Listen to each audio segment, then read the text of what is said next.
If you have a posture that is like this, and you are absolutely going to continue to do barbell back squats, you might want to add in these two simple modifications. So being in this more arched back posture, or typically referred to as a wide ISA, is not necessarily a bad thing. It's actually super common.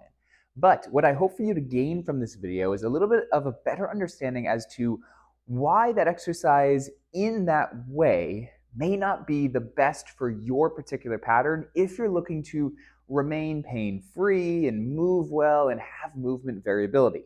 Now, if you are a power lifter or a bodybuilder, or there's a very specific reason, then that's a different circumstance. But for the general public looking to really stay moving well, but wants to continue to back squat, here's what I'm talking about. So a wide infrasternal angle, or someone that is in more of this arched back position, is going to be a little bit more internally rotated through the hips. So what does that mean? All I want you to think about is, because we are internally rotated at the hips, we're a little bit more open posteriorly. So this creates a scenario where we can actually move backwards better compared to moving more straight up and down. So from an exercise perspective, this means that someone in this posture is going to be better at deadlifting compared to squatting. So the result is that those in that posture tend to compensate more in a squat compared to a deadlift. Now, the thought of a barbell back squat just accelerates that compensation.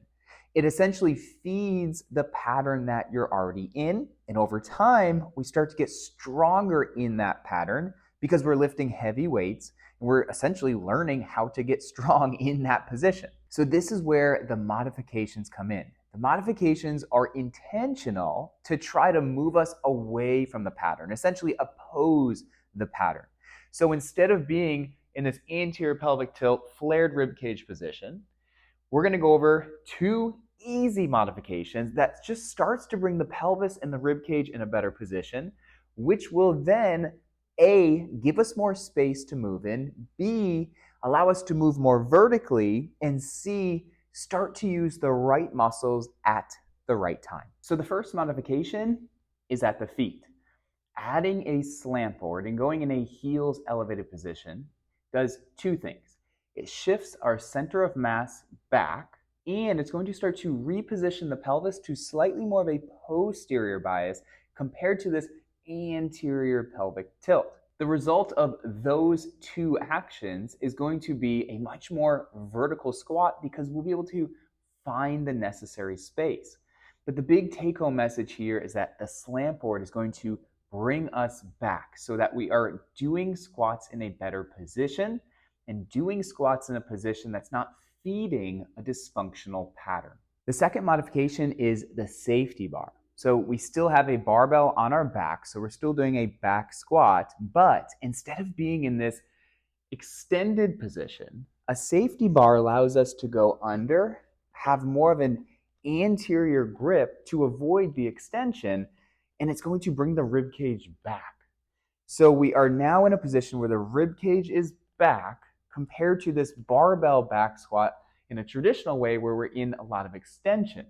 This is going to drive mechanics horizontally, and the safety bar, keeping a more vertical trajectory, allows us to go straight up and down. This is what we're looking to build during a squat. Now let's put both of the substitutions together.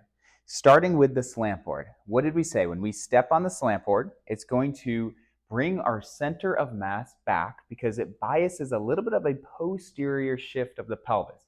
So we're changing the position of the pelvis from an anterior pelvic tilt to one that's a little bit more biased towards a neutral position. Check number one. Check number two, switching a barbell back squat for a safety bar back squat. The safety bar, because of the handles, allows us to maintain a much more neutral position where the rib cage can come back compared to extending. Once we put it together, we're going through our actual squat on the slant board, keeping the elbows in, and the cues are push the knees forwards as you sit straight down. So now we can actually move in this vertical trajectory that we often weren't moving in before because of our actual position. So rib cage, pelvis position are in better alignment. Our trajectory is now in the right order. And now we can start to use the right muscles and produce force with the right muscles while opposing our dysfunctional pattern.